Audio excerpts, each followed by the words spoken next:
Mes chers camarades, bien le bonjour, bienvenue dans ce nouvel épisode de Cuisine Historique en compagnie de Fabien. Bonjour à toutes et à tous. J'espère que ça va et on va vous faire une petite recette pour vous mettre en appétit. Alors quand je dis petite, c'est une façon de parler puisqu'aujourd'hui on va attaquer un palais de bœuf en attereau. C'est ça, on est au XVIIIe siècle, c'est l'époque moderne, c'est le culte du gras. Une recette de gras au gras, on voit qu'on a du foie gras, on voit qu'on a du saindoux, on va mettre un peu d'huile aussi.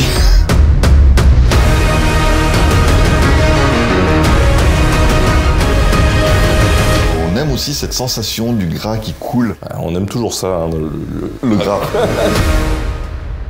On vous rappelle que cet épisode prend son sel dans une série sur l'histoire de l'alimentation de l'Antiquité jusqu'à nos jours. Donc là, on est au XVIIIe siècle.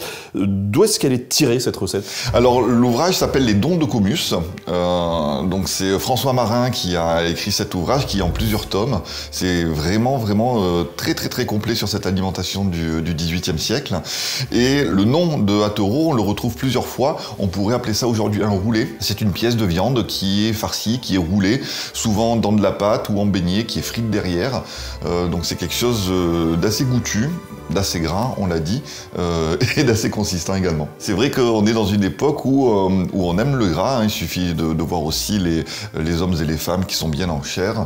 On a des textes qui en parlent, et cette recette, elle est vraiment typique. Et alors, le foie gras, donc déjà à l'époque, ça se consomme depuis l'Antiquité, en fait. Ah ouais? Oui, depuis l'Antiquité. On gavait les oies avec des figues dans l'Antiquité. Alors, pour cette recette, est-ce que tu peux nous détailler un petit peu les différents ingrédients? On a parlé du foie gras. Voilà, on a parlé du foie gras. Donc la base, c'est du bœuf. Donc là, j'ai pris une pièce de bœuf très tendre, une pièce à fondu.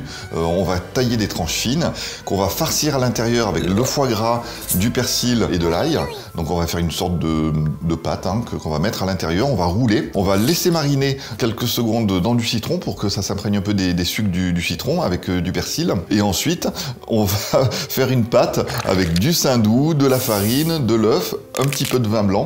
Et on va plonger donc ce roulé farci au foie gras dans la pâte et on va faire frire à nouveau dans du saindoux. Alors on le rappelle parce que le foie gras aujourd'hui ça coûte encore une blinde quand même. À l'époque j'imagine que c'était pareil. Oui, c'est quand même un mets précieux, mais je rappelle que toutes les recettes que l'on travaille durant ce panorama de l'alimentation sont des recettes aristocratiques, donc avec des produits parfois qui sont un peu luxueux, mais quand on a fait cette sélection de recettes avec Ben, on a essayé vraiment de choisir des produits qui sont accessibles à tous et surtout que l'on peut trouver au coin de la rue. C'est-à-dire qu'on n'a pas pris des épices ou des herbes ou des aliments qui sont un peu difficiles à trouver. Je pense par exemple sur les recettes précédentes, les recettes médiévales où on aurait pu mettre de l'hysope, du thym rampant, de l'oronne, etc. Non, là ce sont vraiment des ingrédients que tout le monde peut trouver facilement pour réaliser ces recettes. Eh bien mon cher Fabien, je crois qu'il est temps de se mettre au travail, mais pour ça on a besoin... de notre assistant. De notre assistant Yanis. Salut Ben. Bonjour tout le monde. Ça roule, prêt à découper des trucs? Ah j'ai hâte, t'as l'air particulièrement appétissante cette recette. Allez, Yanis, tu vas tailler le foie gras, une gousse d'ail et une branche de persil et tu vas nous faire une sorte de farce. Quant à toi, Ben, je vais te demander de presser les citrons. Allez. Donc tu les coupes, tu les presses à la main et tu finis de les travailler à la cuillère pour tirer un maximum de jus. Eh bien ça marche. Et toujours ton couteau. Mon couteau, ok. Et quant à moi, eh bien, je vais m'occuper de tailler le bœuf en tranches fines. Donc il va falloir le parer. Hop. Allez, je coupe le citron en essayant de ne pas attaquer mon plan de travail. Voilà. Et c'est parti. Donc là, en fait, t'as vraiment, au départ, c'était une pièce à fondu, et en fait, t'en fais, limite, ça ressemble à des steaks, quoi. Oui, c'est ça, mais assez fin. Et il faut une viande très tendre. La cuisson, elle va être assez rapide. Alors, on ne va pas cuire l'ail et le persil, on va les garder tels quels. On pourrait, si on le souhaite, les pré-poêler, en fait. Mais en les gardant tels quels, on va également garder la fraîcheur de l'ail et du persil, ils auront bien de l'attaque. Et alors, j'en profite pour te poser une petite question sur la cuisson des viandes, parce que c'est vrai que, bon alors aujourd'hui, quand on va au resto, par exemple, c'est saignant, à point, bien cuit. Quand on va dans des très bons restos, ils te sortent des cuissons que tu connais pas, et tu dis, je vous fais confiance. Mais est-ce que dans les écrits qu'on peut avoir, alors que ça soit pour ce XVIIIe siècle ou d'autres périodes, on a des précisions sur les types de cuisson? Alors, on a souvent des précisions sur le mode de cuisson. Si elle est frite, si elle est bouillie, si elle est pourbouillie, si elle est surfrite, cuit, bien cuit, rarement cuit à point. T'as pas cuit? J'ai pas cuit. Les blagues à papa, le retour. Je vais attaquer la pâte. Je vais garder uniquement le jaune d'œuf. Je mets un tout petit peu de saindoux, hein, à peine. Voilà, pour aromatiser un petit peu la pâte, mais on va surtout mettre de l'huile. Et là, t'as mis combien de farine? Oh, là, en fait, on va le faire au jugé, la farine, tu vois. On va dire qu'on va mettre grosso modo 100-150 grammes de farine, mais il faut que je fasse une pâte qui soit ni trop liquide, ni trop épaisse. D'accord. Donc là, j'ai commencé simplement à mettre un petit peu de farine pour mélanger avec mon jaune d'œuf et avec mon saindoux. Et ensuite, je vais mouiller avec le vin blanc et rajouter un peu de farine jusqu'à ce que ce soit agréable. Je vais l'assaisonner également, cette pâte, hein, avec un peu de sel et de poivre.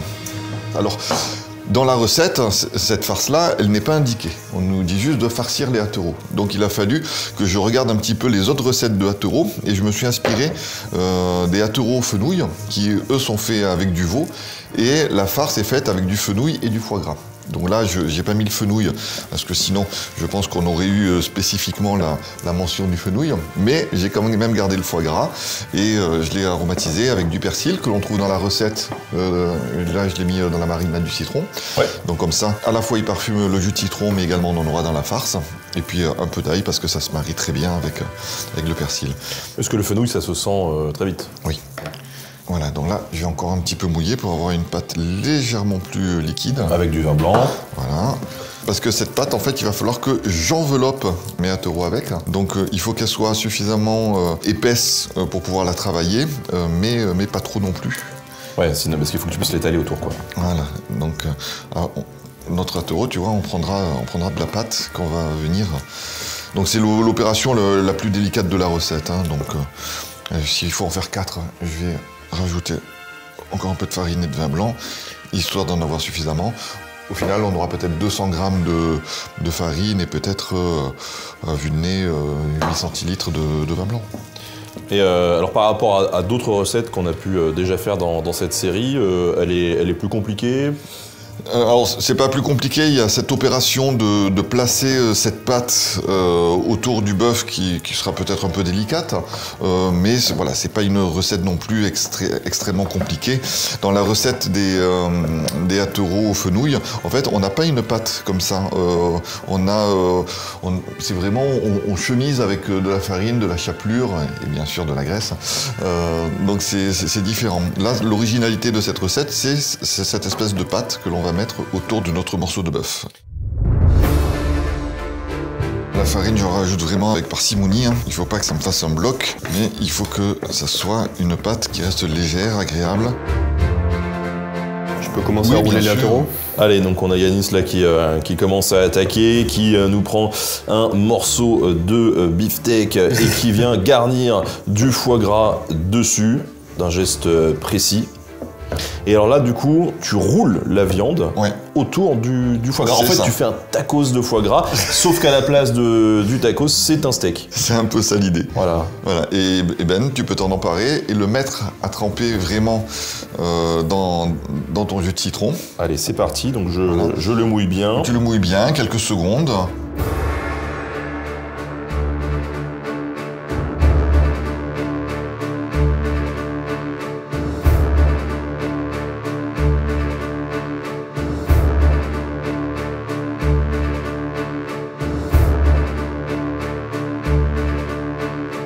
C'est pas une habitude que j'ai non plus, ça, de faire mariner du bœuf dans du citron. Oui, alors c'est assez exceptionnel. Hein. Sur un épisode précédent, je disais qu'on s'éloigne petit à petit des saveurs acides que l'on avait au Moyen-Âge.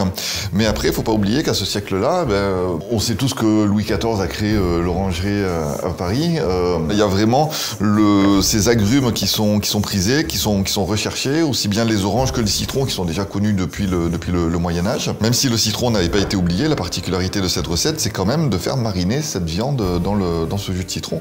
Alors là, pour la recette, on est en train de filmer, on fait mariner 30 secondes. Souvent, c'est vrai que quand on parle de marinade... Elles sont plus longues. Ouais, c'est-à-dire que en général, tu fous le truc dedans et puis tu le laisses 2-3 heures au frigo, quoi. Ouais, on peut vraiment faire la même chose. Hein. D'accord. De le faire mariner plus longtemps. Là, on va juste laisser la viande s'imprégner du jus de citron et on va ensuite mettre dans la pâte et poêler le tout. Mais du coup, potentiellement, on a plus de saveur si on laisse mariner... disons, si on laisse mariner plus longtemps, le citron va commencer à cuire un petit peu la viande. Ça reste très agréable. Là, je farine un petit peu mon plan de travail. Pour éviter que la pâte colle. Pour éviter que la pâte colle. Je viens aplatir à la main. Donc il faut vraiment que je fasse une grande surface parce qu'il va falloir que j'enveloppe entièrement le hâtereau. Là, je le fais à la main parce qu'au rouleau, ça collerait trop. Il faut que je garde cette consistance de pâte un peu moelleuse. Hop là. Et donc, je viens rouler dans la pâte. Tu vois, j'ai pas assez fariné mon plan de travail. Voilà, tu vois, donc j'essaie de combler les petits trous dans ma pâte. Je vais refariner un petit peu le plan de travail. Voilà. Et donc, mon premier hâtereau est prêt. Je vais faire les 5, vu qu'on a réussi à tailler 5 tranches. Et ensuite, on va faire frire le tout dans du saindoux.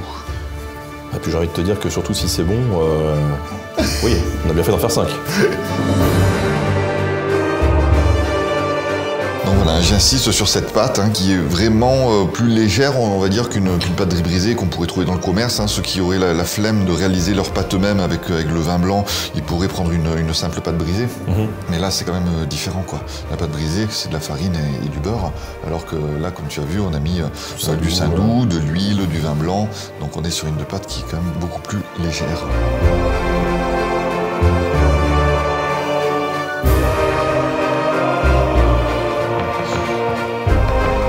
Donc voilà, la pièce de bœuf était un peu grosse, donc du coup, on a pu en réaliser 5. J'aurais pu peut-être tailler un peu plus fin pour en sortir 6. Mais après, chacun dans sa cuisine et en fonction de son nombre de convives, on verra ce qu'il a envie de faire.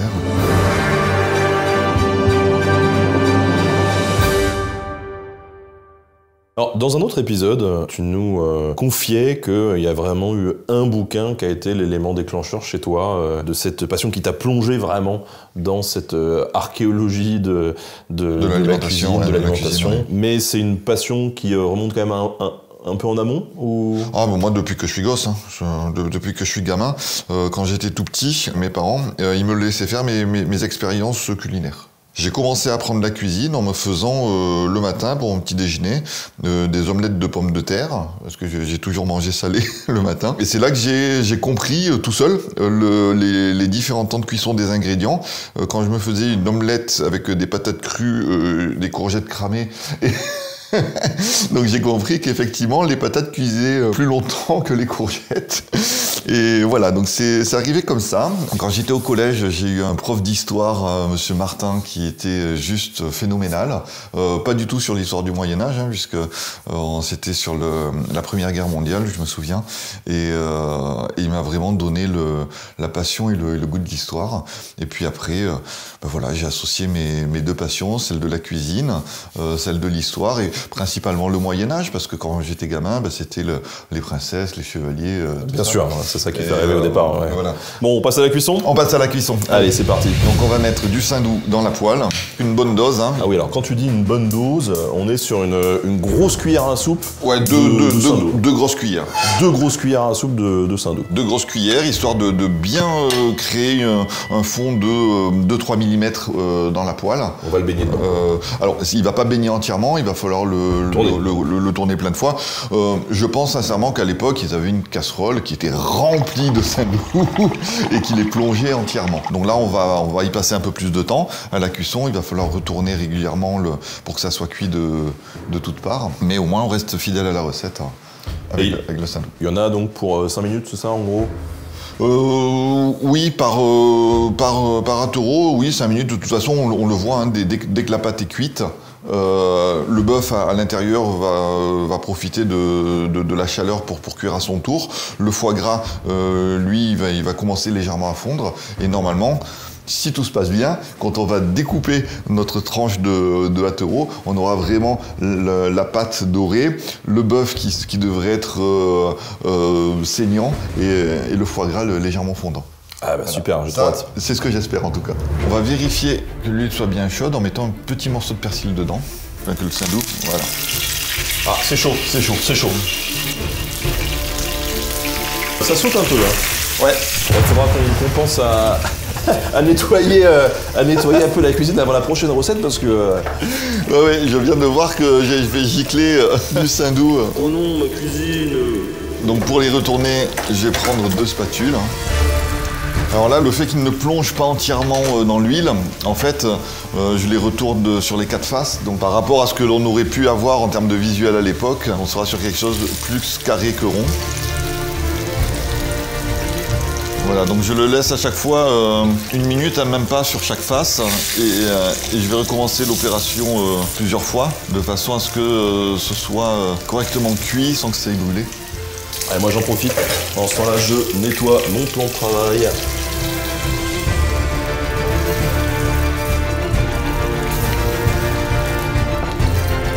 Ouh que j'ai hâte.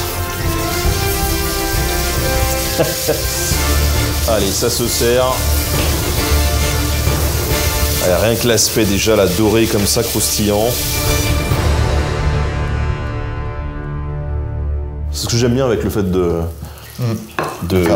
de faire de la pâte, ouais, c'est que t'as quand même la surprise quand les gens sont pas en cuisine mais qui se font servir. Ils disent tiens qu'est-ce que c'est, et puis tu ouvres et puis t'as vraiment la surprise de découvrir ce qu'il y a dedans quoi. Bah justement, on va l'ouvrir. Ah bah écoute, c'est parti, je te laisse trancher. Écoute, la pâte se coupe bien. J'attaque la viande. Ah, la viande est peut-être pas assez cuite. Ah, quoique non. Regarde, elle est... Ah bah elle est rose, elle a l'air saignante. Elle est saignante. Elle est cuite à l'extérieur. Elle est saignante. Et on a le foie gras dedans. Dedans, ah ouais. Voilà. Allez, je coupe une autre tranche. On fait des maquis au foie gras, sauf qu'à la place du riz, on a de la viande et à la place de l'algue, on a une belle croûte. Donc c'est pas du tout des maquis. Voilà. Voilà. Mais il reste plus qu'à goûter. Allez. Donc la viande est vraiment bleue à l'intérieur. Hein. Voilà. Et Yanis, si tu veux venir goûter. Viens donc. Avec plaisir, bien sûr. Allez. Je suis comme toi Ben, chaque seconde de la cuisson était un supplice. Ça sent très bon, on sent le citron. Ouais. Mais tu vois là, ce que je me dis, quand je vois la viande comme ça qui est bleue en fait, hein, c'est en la laissant mariner davantage dans le citron. En fait, le citron la cuit déjà, cuisson à froid due à l'acidité. Et en fait, ça donnerait peut-être un résultat un peu plus intéressant, je sais pas. Ouais, donc il faudrait sans doute, chez vous, mariner plus longtemps. Voilà, dans le doute, laisser mariner plus longtemps. Ouais, c'est super bon.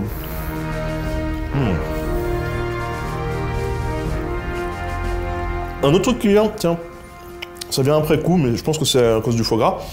On sent le vin. Ah oui. On sent le vin blanc. Le vin qui est dans la pâte. Ouais. Ça arrive juste après. Ouais, c'est quand même une autre façon de manger de la viande. Ouais. Et puis une façon qui est assez classique, donc à l'époque moderne, le fait de l'avoir comme ça, roulé, farci, en beignet avec, une fois de plus, du gras. Ouais, il faudrait l'accompagner avec des légumes, avec des asperges par exemple. Ou, un truc un peu plus léger quoi à côté. Ou des haricots, ouais. Ouais. Pour ceux qui veulent en savoir un petit peu plus sur cette cuisine de l'époque moderne, tu nous conseilles quoi? Oui, Les Dons de Comus, hein, qui a été édité par les éditions de la BNF, et que l'on peut également retrouver sur le site Gallica en ligne, pour ceux qui souhaitent consulter l'ouvrage sans l'acquérir. Et puis, il y a aussi quantité d'autres ouvrages au XVIIIe siècle, on a vraiment une littérature culinaire qui se développe, mais voilà, les Dons de Comus, c'est vraiment celui que je conseille à tous. Et les recettes, elles sont organisées de la même manière que nous on les présente aujourd'hui, parce que souvent, aujourd'hui, on a la liste d'ingrédients avec vraiment la quantité précise pour chaque ingrédient, et ensuite ils te disent étape 1, étape 2... Non, là pas du tout. D'accord. Là en fait, on découvre les ingrédients tout au long de la recette, et c'est vrai que des fois, il y a des choses qui sont non dites, c'est encore une fois, on en parle souvent, hein, c'est donc tout le jeu de l'interprétation de ces recettes, comment nous on va les lire, comment on va les comprendre et comment on va pouvoir les adapter ensuite. Mais voilà, ça reste globalement assez compréhensible. Et c'est le stop, parce que, mesdames et messieurs, je vous l'annonce, c'est très bon hein, ce qu'on vient de manger, mais Fabien, Ouais, t'es pas satisfait. Voilà, j'étais pas entièrement satisfait de cette cuisson au saindoux qui était peut-être un feu trop vif et vous l'avez vu, hein, quand on a découpé la viande, elle était bleue à l'intérieur. Donc on a testé une autre cuisson, mais dans de l'huile cette fois-ci, avec une température un peu plus basse et on va voir ce que ça donne. Est-ce que la cuisson de la viande à l'intérieur est meilleure ou pas? Ça va être la surprise. C'était déjà très bon sur l'essai d'avant. Maintenant, moi je te fais confiance. Voilà, c'est si tu préfères que... qu'on teste la deuxième cuisson. Oui, il faut bien comprendre que, en fait, on teste des recettes nouvelles aussi avec vous. On vous présente cette évolution de la cuisine au fil des siècles, mais on fait des recettes nouvelles. Pour la plupart, je les ai pas testées avant non plus, et donc on est un petit peu ensemble dans la découverte. Oui, et puis la cuisine, c'est voilà, de temps en temps, tu fais ton truc, et puis tu te dis ah tiens, finalement, je le remets au feu. Enfin, ça fait partie de la cuisine aussi quotidienne de remettre un truc sur le feu, de rassaisonner. Tu t'adaptes toujours. Tu t'adaptes encore une fois. Et là, alors on sent que là il y a beaucoup plus de jus. Il y a plus de jus. Ah ouais, ça coule. Et la viande, elle est un peu mieux cuite à l'intérieur. Hein. Ah ouais, non là ça se... On va voir à la dégustation ce que ça donne. Faites-vous plaisir, hein, Yanis, fais-toi plaisir, je sais que t'attends ça aussi. Ah oui. Alors, on sent plus le foie gras, je trouve. Ouais, c'est bien meilleur. Ouais. Tu as bien fait. Écoute, voilà, comme ça. En tout cas, vous avez le choix du coup de suivre la recette avec le saindoux, où là on a essayé avec de l'huile, du coup. Avec de l'huile. De l'huile d'olive. Au plus votre huile ou votre saindoux sera chaud, au plus vous aurez une cuisson vive à l'extérieur et un peu moins à cœur. Donc c'est vrai qu'en baissant la température du saindoux ou là de l'huile comme on l'a fait, on arrive à avoir une bien meilleure cuisson, les arômes ressortent plus, notamment du foie gras, tu as raison. Non, mais c'est bien, c'est homogène là. Voilà, on vous souhaite une bonne dégustation de cette recette de palais de bœuf. En atoro, voilà. Et n'hésitez pas à nous laisser des petits commentaires pour nous dire ce que vous avez pensé de cette recette. À très bientôt.